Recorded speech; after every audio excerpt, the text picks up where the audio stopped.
বিশুদ্ধ করে শিখবেন, তাছাড়া নামাজ আদায় হবে না।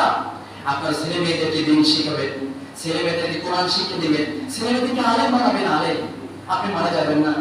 এই কত কষ্ট করে বাড়ি করছেন, বিল্ডিং করছেন, ব্যবসা বাণিজ্য করছেন, ব্যাংকে ছেলের জন্য টাকা রাখছেন, একদিন বলে যে হলো ছোট ছেলের জন্য একটা ব্যাংক ব্যালেন্স করবো, আমি মারা যাবো তখন কি রাখবো, কি থাকবে, তার জন্য একটা ব্যাংক ব্যালেন্স করি। প্রিয় ভাই শোনেন, আপনার ছেলে যদি এই মগজের মধ্যে দিন না থাকে, ওই ব্যাংক ব্যালেন্সের আপনার কষ্টের টাকা, মাথায় ঘাম পায় ফেলার টাকা, এটা দিয়ে সুদ খাবে, ঘুষ খাবে, অন্যায় করবে, আপনাকে কবরে বসে বসে ফেরেশতা পিছাবে।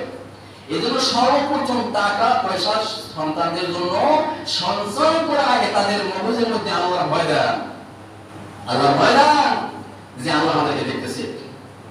আল্লাহ বলছে কিরামান কাতিবিনা ইয়ালামুনা মা তাফআলুনা ইন্নাল আবরারা লাফি নাঈম।